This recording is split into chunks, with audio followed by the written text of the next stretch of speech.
지휘 진행을 맡게 된 영화 감독 이경미입니다. 제가 모더레이터는 거의 경험이 없어서 사실은 조금 긴장이 되는데 한번 잘 해볼게요. 그러면은 소개부터 할까요? 그리고 잠깐만. 근데 이쪽은 통역을 해주실 김지원 님이시고 여러분과 이분과 사이의 대화는 이분께 김지원 님께서 도와주실 것입니다. 그러면 자기소개부터 부탁드릴게요. 네, 안녕하세요. 저는 피어스라고 합니다. 제가 제 한국어를 너무 부족해서 죄송합니다. 잘 부탁드립니다.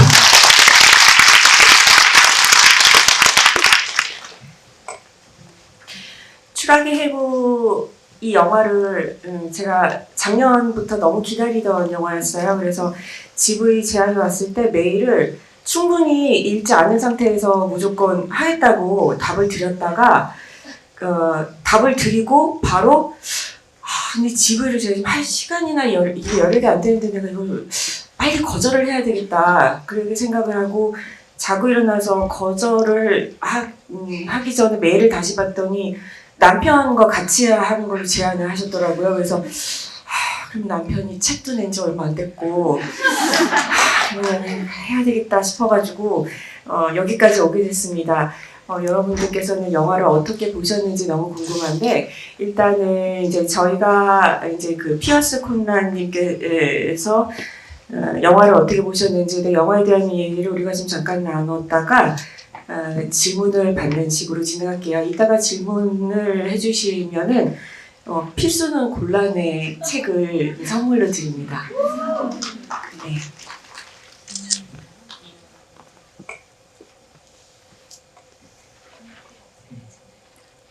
Just my impression of the film. 그래서 그러면은 제가 죄송합니다.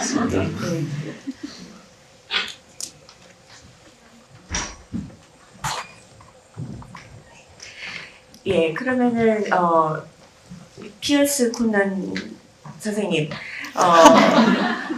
일단은 영화를 어떻게 보셨는지 궁금해요. This is my first time seeing it on the big screen. I watched it a few months ago, and I had never seen any of director Justine Triet's films before, but having heard so much about this one, I was very excited. And I love courtroom thrillers, and I think this is a really fantastic one. And seeing it again on the big screen today, it worked even better. I think it's a very rich movie that even when you know its secrets, you can see more subtleties when you're watching it the second time. 이 영화를 보고 이 영화를 큰 스크린으로 보는 건 오늘이 처음인데요. 몇 달 전부터 이 지휘를 하겠다고 얘기를 드리면서 정말 기대감이 컸었는데 지스틴 트리의 영화를 보는 것도 저는 이번이 처음입니다. 그래서 지스틴 트리에 대한 이야기는 굉장히 많이 들어왔지만 영화를 직접 보는 것은 처음이었고요. 그리고 제가 법정 스릴러를 굉장히 또 좋아해요. 그래서 이번 추락의 해부를 굉장히 즐겁게 봤고 그런데 스크린으로만 보다가 큰 화면으로 다시 보니 미묘한 감정들이 더 잘 느껴져서 정말 충만한 경험이 되었다고 말씀을 드릴 수 있겠습니다. 지스틴 트리에 감독은 이 작품으로 작년 올해에 걸쳐서 많은 주목을 받고 있는데 사실은 이 감독은 갑자기 나타난 감독이 아니라 이미 칸네에서 계속 주목을 받아온 감독이지요. 그래서 이 감독이 만든 이전의 작품들의 빅토리아나 시비얼 이 두 작품이 이미 칸네에서 소개가 되었고 주목을 계속 받아오던 감독이었습니다. 오늘 이 영화를 극장에서 관람하시기 전에 두 영화를 또 보셨잖아요. 어떠셨나요? Director Triet has made 4 films. I haven't seen her first one, but the previous 2, yes, Victoria and Sybil, which both went to Cannes. I wanted to watch them before doing this today, and I'm very, very glad I did. What's really interesting about her films, and you can probably feel this already from watching this one and the story in it, is that she invests a lot of herself, probably, in her movies. There are a lot of, all her films deal with professional women who are mothers, and who are dealing with complicated situations in their lives, very difficult relationships, and there's always an element of a writer who is borrowing inspiration from somewhere where maybe they should or they shouldn't be. 그래서 이 GV를 준비하면서 주스틴 트리에가 제작했던 4가지 장편 영화 중에서 첫 번째 작품만 빼고 이번 작품까지 포함해서 3작품을 제가 감상을 했는데요. 이번에 지금 여러분이 보신 추락의 해부에서도 느끼실 수 있겠지만 주스틴 트리에 같은 경우는 자기 작품에 자신을 많이 투영하는 편입니다. 그래서 전문직 여성이 등장하고 그 전문직 여성은 어머니로서의 위치를 가지고 있는데 그 여성은 매우 복잡한 상황을 해결해야 되는 상황에 놓여 있고 그리고 굉장히 어려운 관계 속에 놓여 있어요. 그리고 그 여성은 작가라는 점도 보실 수 있었을 겁니다. 그래서 그 작가의 경우는 영감을 자기 외부 요소에서 받는데 그 외부 요소의 경우 영감을 받아서 자기의 작품에 투영해도 되는 부분이 있을 수도 있고 투영하지 않아야만 되는 표절이 될 수도 있는 부분에서 영감을 받기도 합니다. And to add a bit to that, watching her films, there are very similar themes to all of them, but actually the films themselves feel very, very different. So Victoria, which is the first one that I watched, and I really enjoyed it. It feels a bit like a Woody Allen film almost, and it takes place mostly in cities, and it's about these kind of middle class kind of professional characters, and there's quite a bit of comedy to it. But again, it's the main character is a woman who is a lawyer and she's raising 2 children. Justine Triet in real life does have 2 children, and even more interesting is that she wrote this film and her last film, Sybil, with her partner. Her partner is the father of her 2 children. And so there's a lot of these kind of elements that crisscross through her films. 그래서 모든 작품은 굉장히 유사한 테마를 가지고 있지만 굉장히 다른 느낌을 주는데요. 첫 번째 작품인 빅토리아의 경우는 저는 굉장히 재미있게 봤습니다. 빅토리아를 보면서 우디 앨런의 영화와 굉장히 흡사한 부분이 많다고 느끼기도 했는데요. 도시가 등장하기도 하고 중산층의 삶을 투영을 하기도 하는데 그리고 그 와중에 전문직 여성이 등장하여 코미디 요소가 등장을 하기도 합니다. 그래서 그 영화의 주인공 같은 경우는 변호사로서 2명의 아이를 기르고 있는데요. 실제로 주스틴 트리에 또한 2명의 아이를 기르고 있습니다. 그리고 전작인 11 그리고 이번 추락의 해부의 경우에는 파트너와 함께 작업을 한 작품인데요. 그 파트너의 경우는 주스틴 트리의 2 아이의 아버지이기도 합니다. And I'm kind of interested in what Kamnungnim thinks about this aspect of borrowing from real life. And what is the boundary? And before I let you answer that question, specifically in this movie, I really feel that director Triet is really, really interested in these boundaries between these professional and ethical boundaries, whether it's using something in your life or someone else's life or someone else's idea for your own creative inspiration, or whether you're a lawyer and you're in love with your client, and at what time is it okay to try and broach something romantic there. But so I find that very interesting, but I'm very curious to know your thoughts on this idea of when is it too far when you're borrowing inspiration from other things.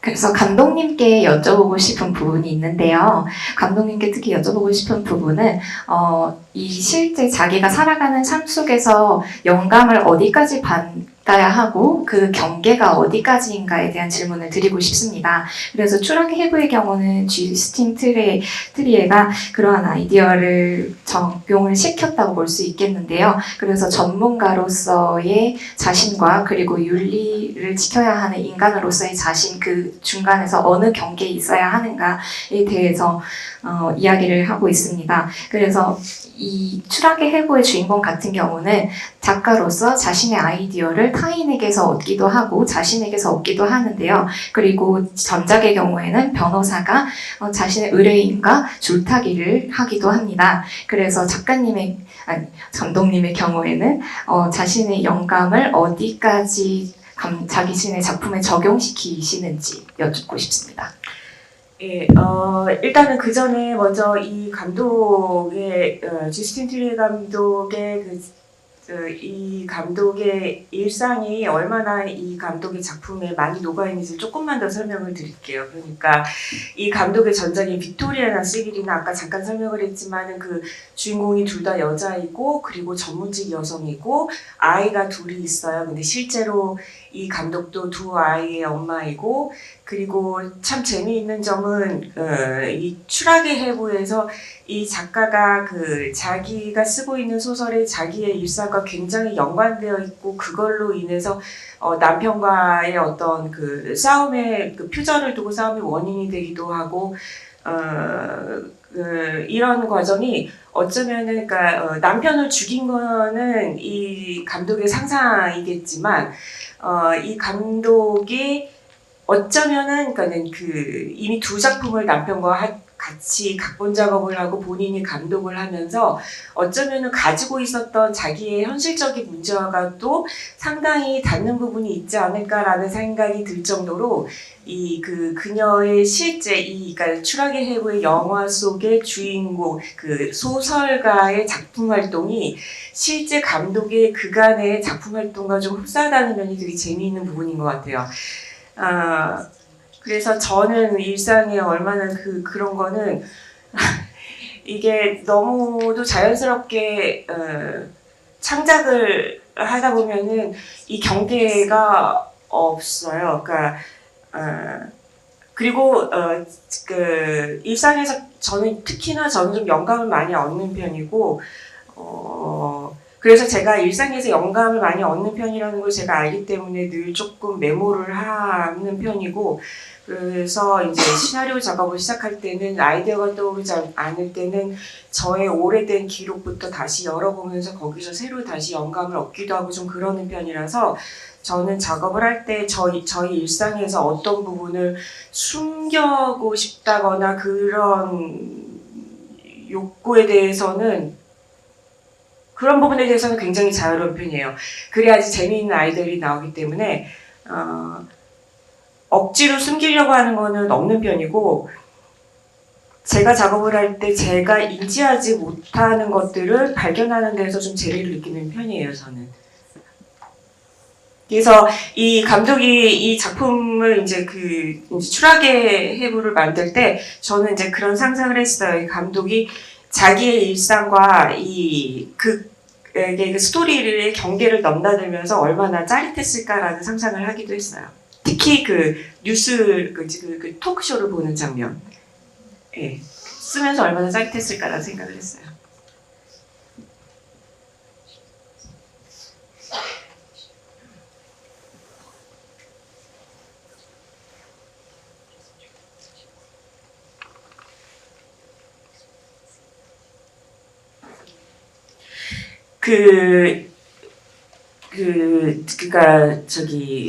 여러 가지 직업을 작가님이시기도 하고 평론가님이시기도 기자님이시기도 하고 그러니까 오늘은 그냥 다 통칭해서 선생님이라고 네.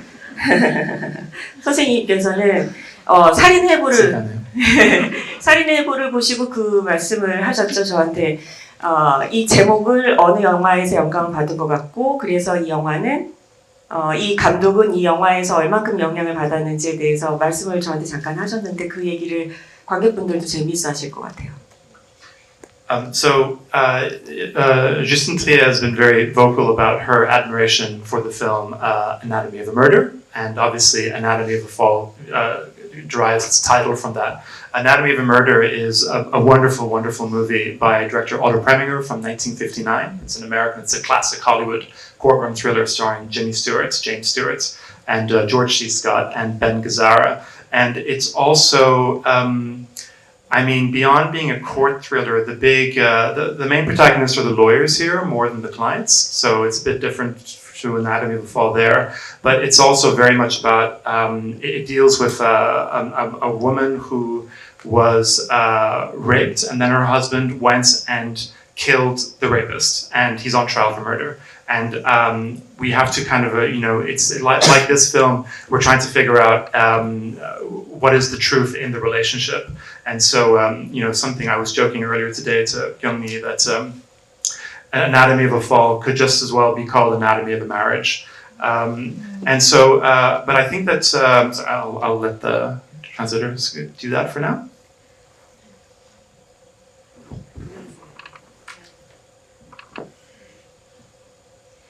그래서 제가 말씀드리고 싶은 첫 영화는 살인의 해보라는 영화인데요. 살인의 해보라는 영화에서 주스틴 트리에는 굉장히 영감을 많이 받았다고 누차 말해온 바 있습니다. 이 영화의 경우는 미국의 굉장한 고전 영화라고 볼 수 있는데 1959년에 제작된 영화로서 법정 스릴러를 다루고 있는데요. 그 영화가 차이를 두고 있는 부분은 이 추락의 해보배 같은 경우는 의뢰인에게 초점을 맞추고 있지만 살인의 해부 같은 경우에는 변호사에게 초점을 맞추고 있는 영화입니다. 그래서 전반적인 내용을 말씀을 드리자면 여성이 강간을 당한 여성이 있는데 그 여성의 남편이 강간범을 죽이면서 모든 이야기가 시작이 되는 영화입니다. 그래서 진실이란 무엇인지 그리고 관계란 무엇인지에 관해서 질문을 하는 영화인데요. 그런데 저희 둘이 추락의 해보라는 영화를 보면서 이 영화는 결혼의 해보라고 불러도 되지 않을까라는 생각을 하곤 했는데요. 이거는 you should get back to it. But actually, it seems to me that director Chie has loved Anatomy of a Murder for quite a long time because her second film, Victoria, which I've already mentioned, seems even more indebted to the film. There are a lot of very, very similar plot points that are very, very close. There's a lot of use of animals in the court case, including a dog, and there are a lot of other kind of specific pieces of evidence that become very crucial in the climax of both of those movies. So I think she really, really loves that movie. But I think it's also not just specifically Anatomy of a Murder, but there's something that really interests her about courtrooms. And I think she's really fascinated by the aspect of theater of a courtroom thriller. You have this performative aspect of lawyers and the audience in the courtroom, and we're focused on a lot in the film. 그리고 이 추락의 해부를 보시면 주스틴 트리에가 얼마나 살인의 해부를 오랫동안 사랑해 왔는지를 느낄 수 있습니다. 굉장히 플롯에서 유사한 점들을 많이 찾을 수 있는데요. 법정에서 동물이 보인다던가 그리고 굉장히 특정한 증거가 영화의 클라이맥스에서 중요한 역할을 맡는다던가 그런 부분이 있고 그리고 추락의 해부 같은 경우 그리고 두 영화의 공통점이 또 뭐 하나가 있는지 말씀을 드리자면 법정 공방이 일어날 때 굉장히 연극적인 요소를 보여준다는 점입니다. 그래서 변호사와 배심원 그리고 방청객들 사이에서 어떤 티키타카가 오고 가는지를 굉장히 명확하게 보여주는 두 영화라고 볼 수 있습니다. 그 살인의 해부는 참고로 나중에 되게 가셔서 보셔도 되게 재미있는 법정 스릴러인데 오토 프레밍어 감독의 살인의 해부를 얘기하고 있는 것입니다. Just another thing I'd add to that, especially watching it this time, I was noticing, I think that Director Trier is really interested in this element of people, these professionals in society who hold very respected positions and are considered experts, but actually it's impossible to really know the truth. And so you have in Anatomy of a Fall, you have, for example, the blood spatter experts who both have conflicting ideas of what might have happened, causing the husband's death. Or you have the psychologist who comes in and adamantly says that his client was not suicidal when we discover, of course, that he was. And so, and again, with all her films, she has this aspect of people who have to present themselves as professional and competent, intelligent people, but the truth is often really hard to grasp. And I think maybe that's, I wonder how much of that she feels herself. She seems to be quite private. There's not a lot of information in her interviews about the real details of her personal life. We don't even know the names of her children, for instance. But I'm personally very curious about how much of herself she puts into these films. 그리고 이 영화를 큰 화면으로 보면서 또 한 가지 느낀 점이 있는데요.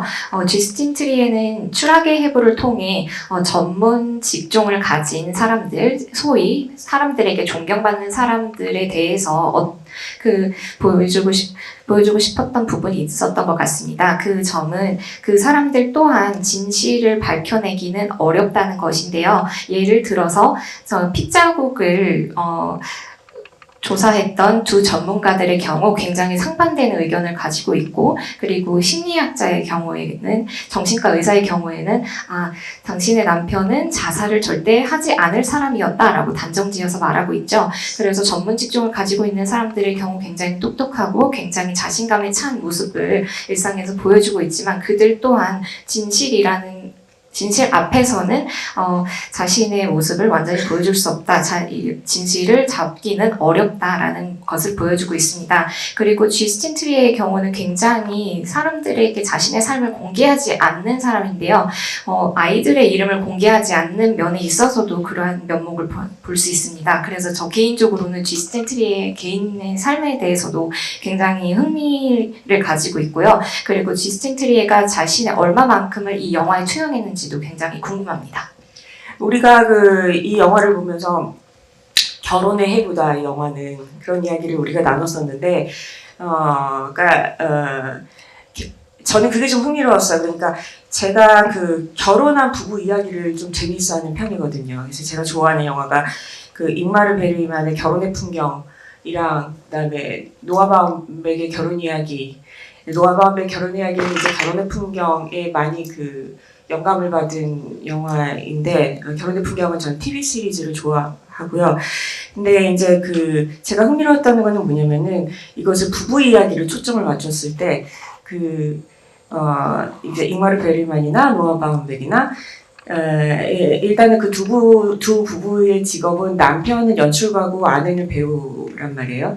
그러니까 그 직업을 가진 부부 간에 직업 일과 개인사의 경계가 무너지면서 그 직업이 사생활로 들어왔을 때 그 부부관계가 얼마나 혼란스러워지고, 그래서 또 쉽게 위태로울 수도 있고, 또 일하고 연결됐기 때문에 이게 얼마나 서로에게 또 가스라이팅이 되는 순간인지의 마지막 끝판왕을 보여주는 게 잉마르 베르그만의 결혼의 풍경이거든요. 근데 제가 재미있게 느낀 건 뭐냐면은, 이제 두 감독은 그 부부의 이야기에서, 그러니까 그 두 부부가 서로 가스라이팅하고 가스라이팅을 당하면서 어떻게 극복하고, 그러니까 독립하는지 자유로워지는지 그런 게 보여진다면은, 그러니까 그냥 조금 러프하게 막 단정지어서 얘기하자면은 쥐스틴 트리의 감독은 결혼을 해부하면서 남편을 죽이면서 시작한다는 거죠. 그리고 그녀가 늘 되게 애용하는 그런 굉장히 강하기 때문에 의심받기도 쉬운 그런 여자를 주인공으로 전면으로 내세우면서 결혼을 해부한다는 것이 조금 전 재미있는 포인트로 여겨졌어요. 그래서 제가 궁금한 거는, 그래서 선생님께서는 아내가 남편을 죽였습니까?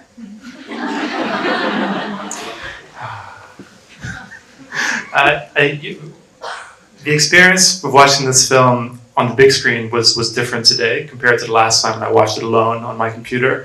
But the big difference today was watching that scene, the big couple fight scene right beside her.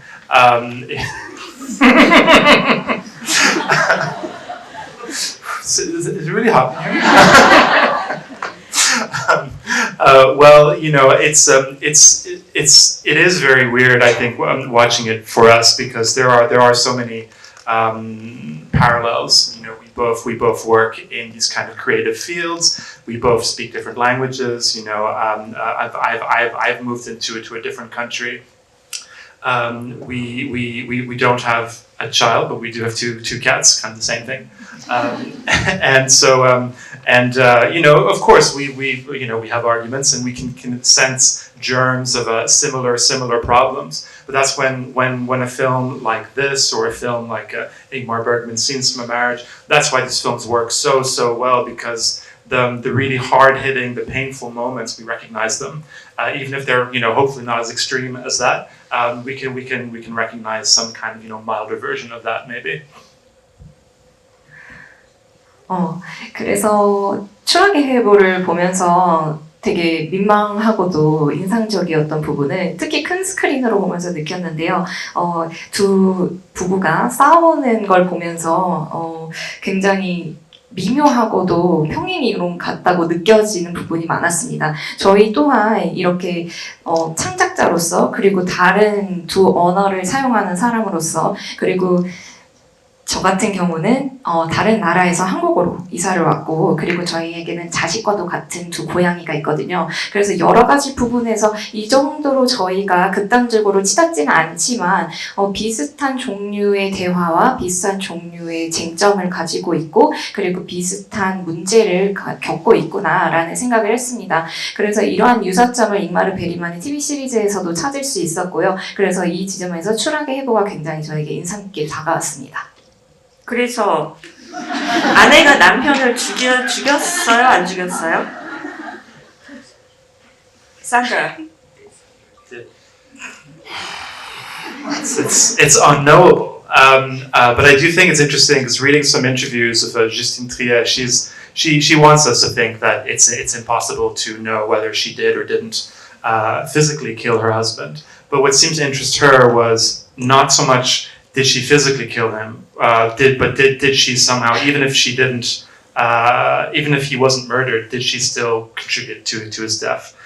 So I find that quite interesting. But what's your opinion? 그래서 진짜 이 질문에 대한 답은 저는 할 수 없다라고 말씀을 드릴 수 있겠는데요. 지스틴 트리의 인터뷰를 읽었을 때 산드라가 정말로 남편을 죽였는지 정말 남편을 물리적으로 죽였는지는 절대 단정짓는 것은 불가능하다. 하지만 그녀가 그의 죽음에 어느 정도를 기여했는지는 그 부분은 알 수 없다라고 얘기를 하는 인터뷰가 있습니다. 그래서 감독님은 어떻게 생각을 하시나요? 저희가 오늘 집에 오기 전에 아침 먹으면서 잠깐 얘기를 나눴었는데 그러니까는 이 선생님께서는 남편의 죽음에 아내의 영향이 일부 있다라고 이야기를 했고 저는 잠깐 그 부부싸움 시퀀스로 다시 돌아가 보자 이러면서 제가 얘기를 하려고 하니까 난 지금 시간이 없고 우리 나중에 얘기하자 이러면서 얘기가 중단이 됐었어요. 그러니까 저는 오늘 보면서 남편을 죽인 사람은 정신과 의사 선생님인 것 같아요. 정신과 의사 선생님이 증언하는 거 보니까 너무 직업윤리 어긋나고 있고 너무 정신과 의사로서 그 환자의 얘기를 들으면서 그 이면의 깊은 것까지 헤아리지 않은 척을 한 거라면은 그것도 잘못된 거고, 그러니까 헤아렸는데 헤아리지 않은 척했던 것도 잘못된 거고, 못 헤아렸다면은 그것도 잘못된 거고, 그리고 남편이 한테 그렇게 그것도 헤아리지 못하면서 약을 처방을 먼저 해준 것도 잘못된 거고, 그래서 여러모로 정신과 의사가 죽였다고 저는 오늘 생각이 들었어요. 그리고 부부싸움 시퀀스에 대해서 잠깐 얘기를 좀 하자면은, 제가 이 영화를 이제 스크린으로 보고 오늘 두 번째 보는 건데, 스크린으로 보고 제가 그 장면을 보고 너무 재미있는 거예요. 그러니까 제가 그걸 보고 그랬어요. 선생님한테, 선생님, 저 영화 작년에 이제 스크린으로 봤는데 그 장면 볼 때 너무 재밌었지. 그랬더니 노코멘트 하겠대요. 그래서 그러면은 그 장면을 보고 우리가 떠올랐어? 아니면은 그 장면을 보고 우리 싸울 때 카피를 하고 있는 거야? 라고 얘기를 할 정도로 그 장면을 저희가 좀 각자 인상 깊게 봤는데, 아까 극장에서 보는데 그 싸움 장면에서 웃더라고요. 왜 웃으셨죠? Yeah. Really?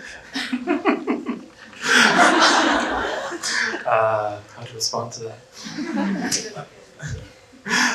But this is it, as I've already said, because it's really effective because we do recognize ourselves in there. So I'm not sure what else to add to it. I think it's a wonderful, wonderful scene. It reminded me so much of scenes from a marriage. 그러니까 모든 부부들이 싸울 때 꼭 짚고 넘어가는 이슈가 뭐냐면은 그래서 우리는 지금 공평한 거야 아닌가거든요. 그게 돈 문제일 수도 있고 육아 문제일 수도 있고 나는 너네 시댁한테 이렇게 했는데 너는 우리 친정한테 모든 거는 이제 이게 지금 페어치 그 문제가 이들에게 심각한 이슈 중에 하나고 그것도 마찬가지로 그래서 아마 그 결혼 생활을 하는 분이시라면은 특히 이제 이 부부가 우리의 결혼 생활이 공평하냐로 싸울 때 아마 공감을 많이 하실 것 같아요. 근데 이제 거기에 이 얘기를 하면서 제가 그래서 남편의 죽음에 아내가 기여를 얼마나 했다고 생각하느냐라고 할 때 저는 그것을 그러니까 오늘 아침에 선생님께서 아내가 좀 기여를 했다고 얘기하는 것에 저는 좀 동의하지 않는 입장인 거죠. 아내가 제가 오늘 부부싸움을 다시 보니까 이 부부가 잘못한 거는 남편이 정신과 상담을 받은 게 아니라 부부 상담을 먼저 시작했어요. 부부 상담을 시작을 안 한 게 저는 문제였던 것 같고 그다음에 그 두 부부의 대화가 저는 양쪽이 다 이해가 됐는데 아내 부분에서 살짝 아쉬웠던 거는 남편이 아주 초반에 나에게는 안식년이 필요해라고 할 때 그러면 안식년을 줄게라는 말을 했었어야 되는데 안식년을 줄게 몇 년도부터 언제까지 줄 테니까는 그 전까지는 봐줘 뭐 해줘 요게 안 됐던 게 아쉬운데 그것 또한 아내 입장에서는 아마도 그 자기 아이가 눈을 멀게 한 데에는 남편에게 책임이 있다라는 원망하는 마음이 있기 때문에 아마 거기까지 도달하지 못했겠죠. 그러니까 이제 요즘 시대에는 또 챗 GPT가 있어서 이렇게 딱 싸울 때 자 그럼 우리의 문제 해결점을 챗 GPT한테 물으면 바로 부부 상담을 받으세요 나왔을 텐데 그거를 안 해는 그게 좀 아쉽기도 하고.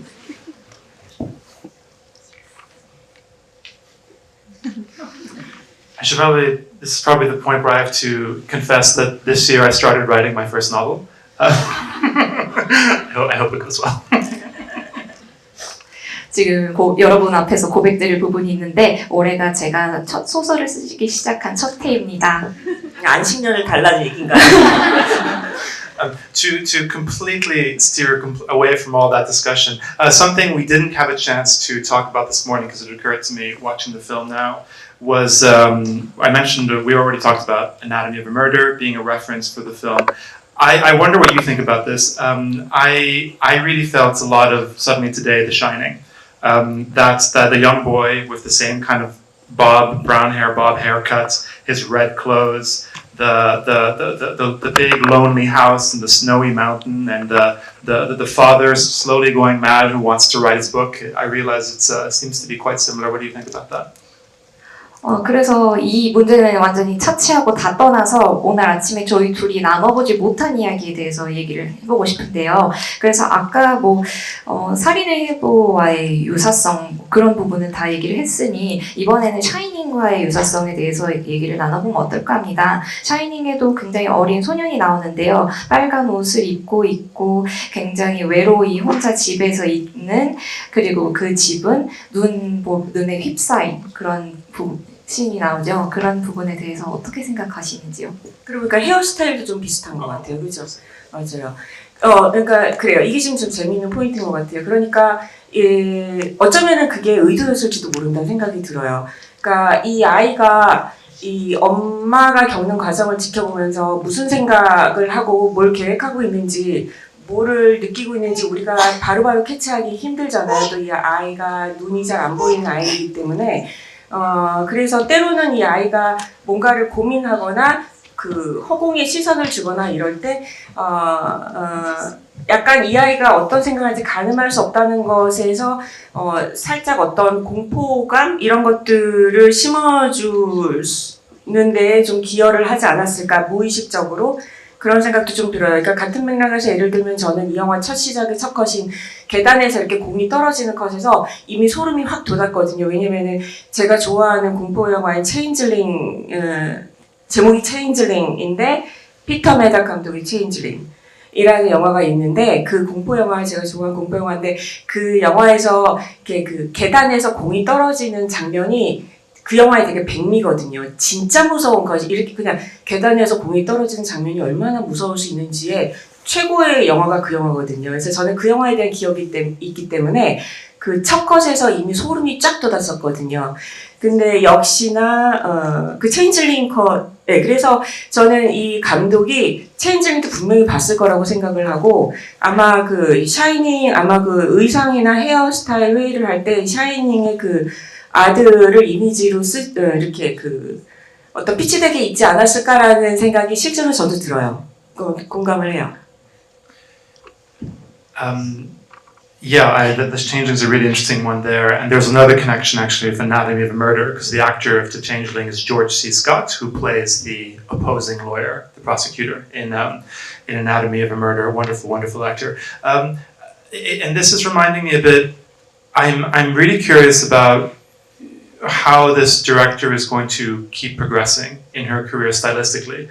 As I've already mentioned, the themes are quite consistent through her films, but the style just kind of is just changing a lot. It was Woody Allen a bit with Victoria. Sybil, her third film, felt a bit more, it was very kind of European and high contrast and brights, and but there was kind of an art, sort of almost a bit of a Bergman-esque feel to it. But this one is far more advanced, I think, stylistically, and she's drawing, yes, from these kind of horror codes, which is kind of unusual because it's a courtroom and a family drama. And it has a very, I mean, I guess there's a bit of Bergman style here. There's a bit of a Michael Haneke maybe as well. There's kind of very kind of high level art house cinema. So I think she's kind of finding her style now. She already had her themes, but she's kind of slowly finding what her cinematic style is, and she's getting somewhere very, very exciting, I think. So I'm curious to see where she'll go.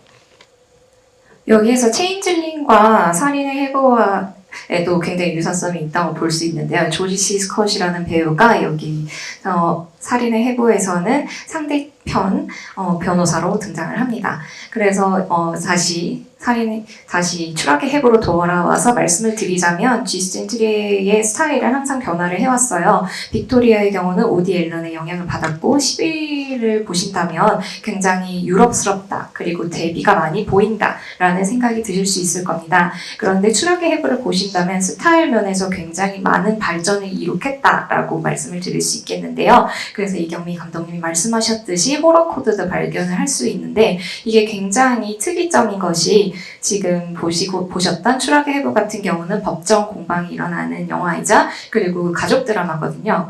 이런 두 요소가 합쳐진 영화에서 호러 코드를 발견하는 것은 쉽지 않은 일입니다. 그리고 제가 생각하기에는 지스틴 트리에가 베리만의 영향을 받기도 하고 하네케의 영향을 받기도 했다는 생각이 드는데요. 그래서 이 추락의 해부를 보면서 점점 자신의 영화적인 스타일을 구축하고 이룩하고 있구나라는 생각이 들었습니다. 그러니까 그 아들하고 엄마가 피아노 치는 장면을 잉마르 베르만의 가을 소나타에서 엄마랑 딸이 피아노 치는 장면을 바로 떠올리게 하더라고요. 오늘 보니까. 그래서 맞아, 잉마르 베르만 감독을 좋아하는 것은 다른 감독들도 다 좋아하니까 뭐 지스틴 트리만의 것은 아닌 것 같아요. 그죠? 질문을 좀 받을게요. 예. 일단 제일 먼저 손을 드신 안경 쓰신 남자분부터 먼저 받을게요.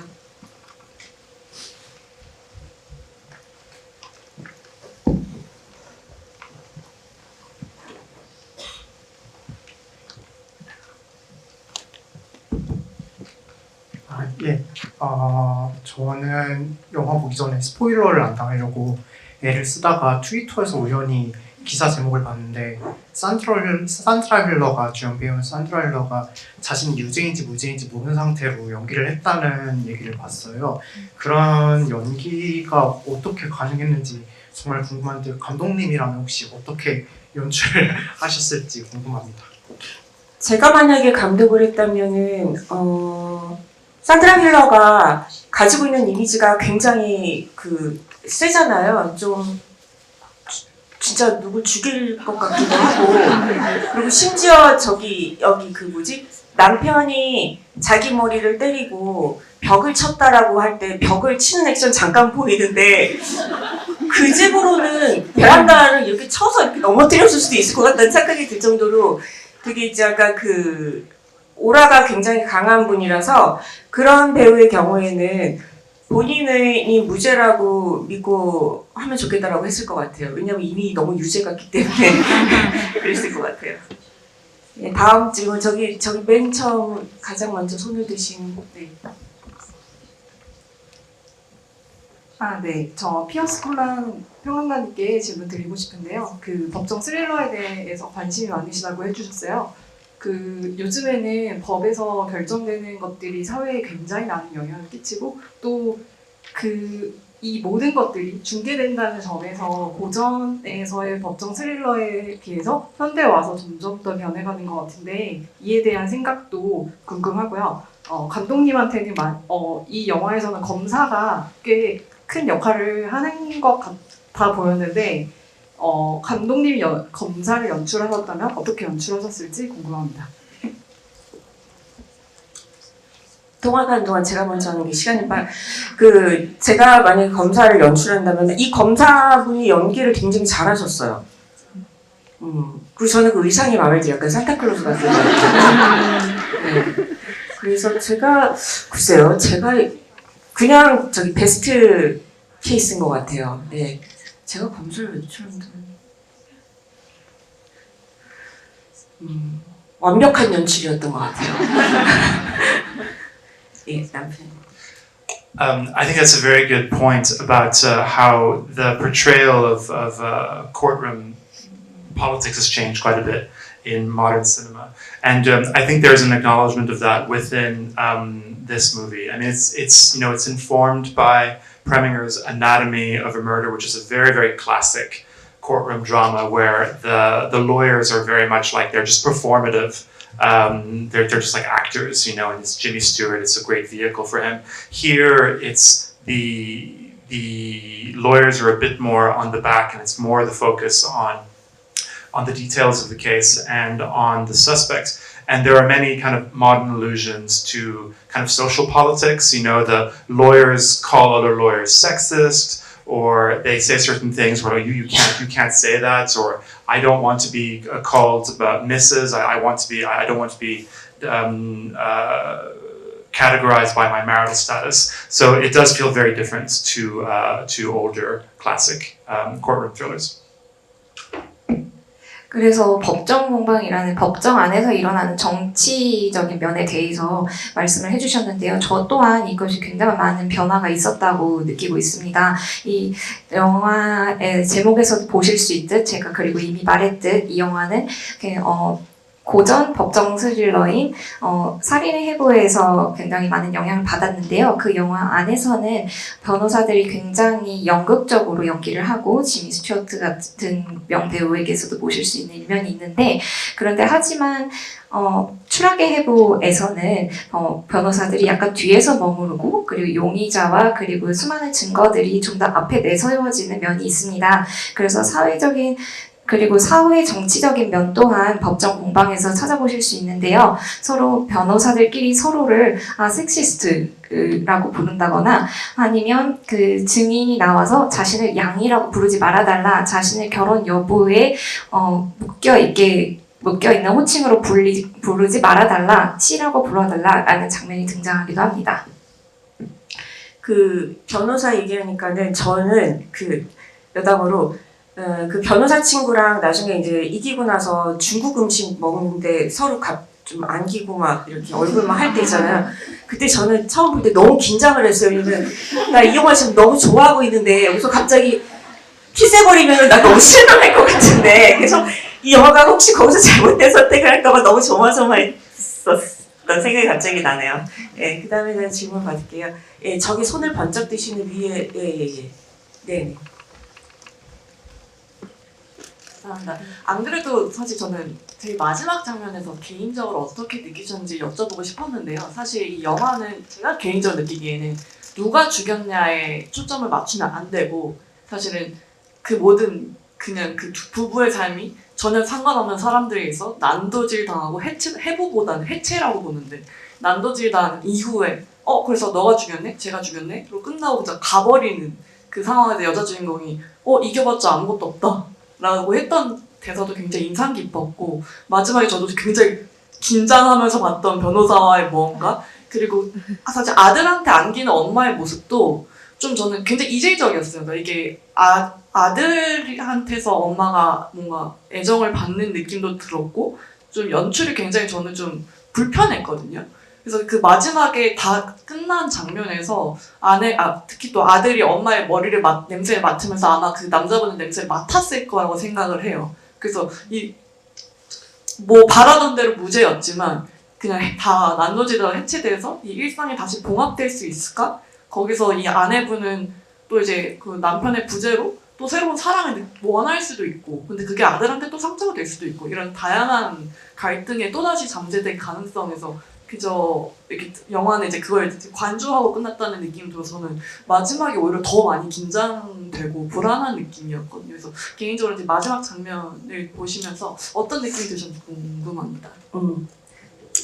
제가 이제 마지막 장면에서 그 아들이 엄마를 안는 부분에서 약간 텐션이 느껴지죠. 근데 저는 그게 약간 문화 차이도 있는 것 같아요. 예, 그리고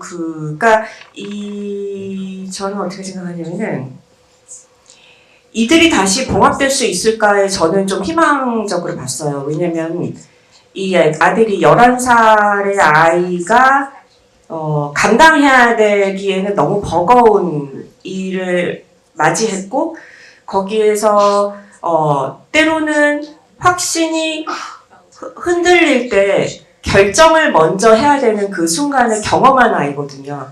그리고 거기에서 자기의 결정을 그러니까 이것이 굉장히 어려운 일인데 어른도 어려운 일을 이 아이가 한번 겪은 아이라서 그러니까 이 이야기가 아이에게 너무 많은 책임을 지우는 부분에 대해서는 좀 불쌍하기도 하는데 또 그게 엄마는 또 엄마대로 저는 이 엄마가 남편의 죽음에 대해서 단죄 받으서는 안 된다고 생각을 하는 입장이라서 이 엄마와 아이가 같은 아픔을 공유하지만 조금 더 단단해진 상태로 마무리가 되기 때문에 이들의 미래를 좀 희망적으로 보고 있어요. 그리고 제가 한 가지 되게 인상 깊었던 게 뭐냐면은 아이가 그러니까 아빠가 자살 시도를 했었다는 사실 때문에 굉장히 충격을 받잖아요. 그래서 이제 위험한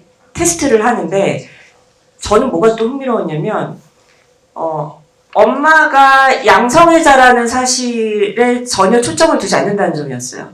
그러니까 이게 만약에 한국 영화였으면 저희 엄마가 양성애자인지 몰라서 이렇게 울어야 되는데 그게 없는 거예요. 그래서 저는 전 좀 앞으로 희망적으로 봤어요. It's a very interesting ending, isn't it? I mean, we still don't know, if she's guilty or not. I mean, legally, she has been acquitted, but we don't know. We don't really know what the son thinks either. He wants her home, but we don't really know what what he really thinks happened. But her behavior remains the most ambiguous through the film. She's the character that we see the least of in the film, in terms of seeing inside.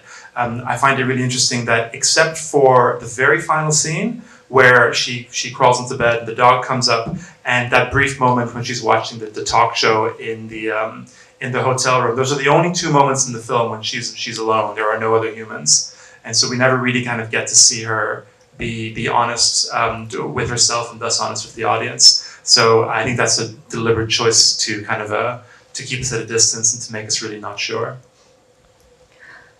정말 인상적인 엔딩이라고 저도 말씀을 드릴 수 있겠는데 엔딩을 보면서도 저희는 산드라가 정말 유죄인지 아니면 무죄인지를 판단을 할 수가 없잖아요. 그리고 아들의 생각도 전혀 알 수 없는 면목이 있는데요. 집에 온 엄마를 보면서 무슨 생각을 하는지 저희는 도저히 읽을 수가 없습니다. 그렇지만 그 둘 중에서도 어머니 어머니인 산드라의 감정이 가장 이 영화에서 모호하게 그려진다고 볼 수 있겠는데요. 그녀의 내면을 저희는 볼 수가 없습니다. 그녀의 내면을 볼 수 있는 유일한 두 장면은 마지막에 엔딩에서도 보셨듯 소파에 누워서 강아지를 끌어안는 장면, 그리고 두 번째로 호텔에서 토크쇼를 보는 장면, 이 두 장면에서만 산드라가 자신의 내면을 보여줍니다. 그래서 이 감독 같은 경우는 의도적으로 관객과 산드라 사이에 거리를 둠으로써, 그러니까 산드라가 자기 자신에게 솔직하지 않은 모습을 보여줌으로써 이러한 불완전함을 추가했다고 생각합니다. 네. 마지막 질문을 받아야 되는데 저기 손을 이렇게 막 흔드시는 관객분의 질문을 제가 아쉽네요. 네. 그죠? 뭐 한 시간만 더 해도 되는데. 너무 궁금해서 여쭤보고 싶어서 이렇게 질문 드리는데요. 그 아들의 마지막 증언은 아들이 지어낸 걸 수도 있을까요? 실제가 아니라. 차 안에서 아버지가 했단 말이요. 네, 네. 저는 그럴 것 같다는 생각이 들거든요. 아들이 그냥 엄마 무죄를 해주기 위해서. 좋은 생각이신 것 같아요. 왜냐면은 아들이 너무 생생하게 워딩을 전하잖아요. 그죠? 근데 아이가 그렇게 정확하게 그 긴 문장을 기억을 해서 게다가 좀 약간 연극적으로 이렇게 그 아버지 그 흉내를 또 내잖아요. 그죠? 열려 있는 것 같아요. 그러니까 뭐냐면은 그 아들이 그러니까 저는 그게 재밌었거든요. 자기가 그 확신이 없는 상태에서 결정을 내려야 된다는 얘기를 계속 하잖아요. 그래서 그 아들의 증언 장면을 보면서 뭘 결정을 한 거지? 라는 생각을 저도 하면서 봤거든요. 그러니까 근데 또 한편 또 그런 생각이 들어요. 그래서 그 아들의 증언이 정말 얼마만큼 그 효력을 가질까라는 거에서는 저도 좀 퀘스천 마크를 가지긴 했거든요. 실제로는 그 아들의 증언이 얼마만큼 효력을 가질 수 있을까? 근데 어쨌든 간에 자기 마음속에서 나는 앞으로 엄마를 믿기로 결정을 하고 지어낸 이야기일 수도 있겠다는 생각이 들기도 해요. 그렇지만 아버지가 그 자살 시도했던 건 사실이기는 하고 그런 생각이 드네요. 네. I think that's a very astute point, and I agree with you as well. That specific image of the father mouthing the son's words is very, very suspect, and it's inviting us to question that. And also, I mean, have you ever seen such a smart 11-year-old? He's so clever throughout the film. You can kind of imagine that he could do something clever like that. But we do know that the suicide part seems to be real. That much seems sure. So a very nice ambiguous point to end the trial on. 저는 그 비슷한 맥락의 질문으로 그런 게 있었어요. 죄송합니다.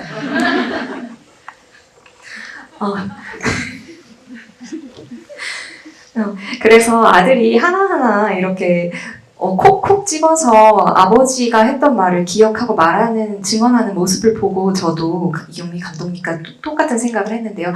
참 영리한 11살이 아니지 않나 생각이 들었습니다. 그래서 이 장면을 보면서 저 또한 이렇게 구체적으로 아들의 증언을 설정을 하면서 좀 더 모호한 결말을 만들지 않았나라는 생각을 했습니다. 그러니까 저도 같은 맥락에서 아이가 개한테 약 먹이는 부분 있잖아요. 그게 그러니까 이 맥락상으로는 그 아빠가 자살 시도했다는 게 정말 사실인지 아닌지 확인하려고 약을 먹였다라고 그렇게 얘기하는 게 맞죠? 그렇게 얘기하면서. 근데 동시에 그 테스트를 했기 때문에 엄마의 증언이 진짜였다는 거를 또 그 증거가 되기도 하거든요. 그러니까 아이의 행동이 아이가 말하고 있는 것을 이면에 그 기능도 가지고 있어서 이거를 또 그 말씀하신 것처럼 맥락으로 생각하면은 굉장히 정말 그 샤이닝의 아들과 같은 헤어스타일 옷을 입힌 게 이유가 있다라는 데 더 근거가 있는 것 같아요.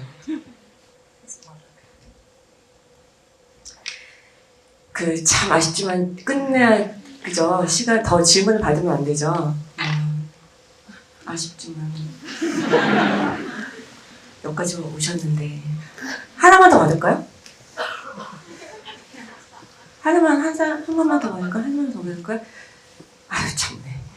큰일 났네. 여기 두 팔을 드신 분. 맨 앞에. 기회 주셔서 너무 감사해요. 화성시에서 왔거든요. 저는 이 감독님을 잘 모르고 두 분 때문에 왔는데 두 분은 서로 영감이 되시기도 하고 또 뭐 싸운다고도 말씀하시지만 사실은 서로의 이렇게 글을 쓰시는 직업 갖고 계시니까 서로 질투하거나 또 뺏고 싶은 이런 재능 같은 거 있는지 궁금해요. 저는 뺏고 싶은 재능은 없다는 게 이 선생님 재능이 없다는 게 아니라, 그러니까 뺏고 싶다는 생각은 들진 않아요. 그러니까 왜냐면은 이 선생님은 나랑 같이 살고 계시는 분이니까 이분의 재능을 좀 얻어쓰고 싶다, 뭐 이런 거는 같이 좀 이렇게 좀 빌리고 싶다, 뭐 좀 도와줘, 도움을 얻고 싶다 이런 건 있지만 뺏고 싶다는 생각은 아니죠. 같은 배를, 우리는 경제 공동체이기 때문에. 그래서 그런 생각은 들지 않아요. 그래서 질투도 느끼진 않아요. 우리는 한 배를 탄 경제 공동체이기 때문에. 근데 선생님의 생각은 저도 참 궁금하네요. I mean, I'll be honest. I'm very jealous of Kyungmi's writing skills. She's an incredible writer, and I have had the privilege of not just seeing her completed work, but seeing the stages of creation through there. And I know I could never write that way, but she, you know, it's rather than steal something from her, it's more, it just kind of drives me to kind of find my own style. So I think we kind of, I'd like to think we kind of help each other in that way. 저 또한 이경미 감독님의 글 쓰시는 솜씨를 보고 굉장히 질투가 나는데요. 그리고 이경미 감독님의 완성된 작품뿐만 아니라 저는 이제 그 작품이 어떻게 완성되는지 창작 과정을 지켜볼 수 있는 행운을 누리고 있습니다. 그런데 저 같은 경우는 절대로 감독님처럼 작업을 할 수는 없고요. 그렇게 작업을 하시는 감독님을 보면서 저만의 스타일을 찾고 있지 않나 생각이 듭니다. 그래서 저도 그 선생님의 그 소설도 기대하고 있습니다. 올해 좋은 소설 써주시기를 바라면서 이제 오늘 마무리를 해야 될 것 같아요. 마지막으로 말씀해 주시죠. 시간이 필요한데 그 소설. 아니 그냥 오늘 제 여기 첫 집이 경험이라서 와주셔서 정말 감사합니다. 네, 저도 이렇게 남편과 집이를, 그러니까 이게 참, 남편하고 집이를 하기로 하면서 그냥, 그래, 그냥 우리가 어떻게 흘러가나 보자 이러면서 그냥, 왜냐면 이걸 고민을 하기 시작하면은 생각이 많아지거든요. 그래서 그냥, 그래, 우리 그냥 재밌는 이벤트라고 생각하자 그러면서, 수락을 했는데 사실은 오늘 집이가 너무 기대되고 재미있었어요. 왜냐면은 남편하고 이렇게 늘 같이 지내고 있지만 그 남편의 이야기를 길게 통역이 계신 덕분에 남편이 제 이야기를 온전하게 이렇게 전달이 된다는 경험은 처음이라서 그래서 저도 무척 즐거운 자리였고 이렇게 먼 길 와주셔서 정말 감사합니다. 돌아가는 길 안전하시기를요. 그리고 건강하세요. 예. 오늘 이렇게 함께 해주셔서 감사하고 오늘 통역해 주신 선생님들 정말 수고 많으셨습니다. 감사합니다.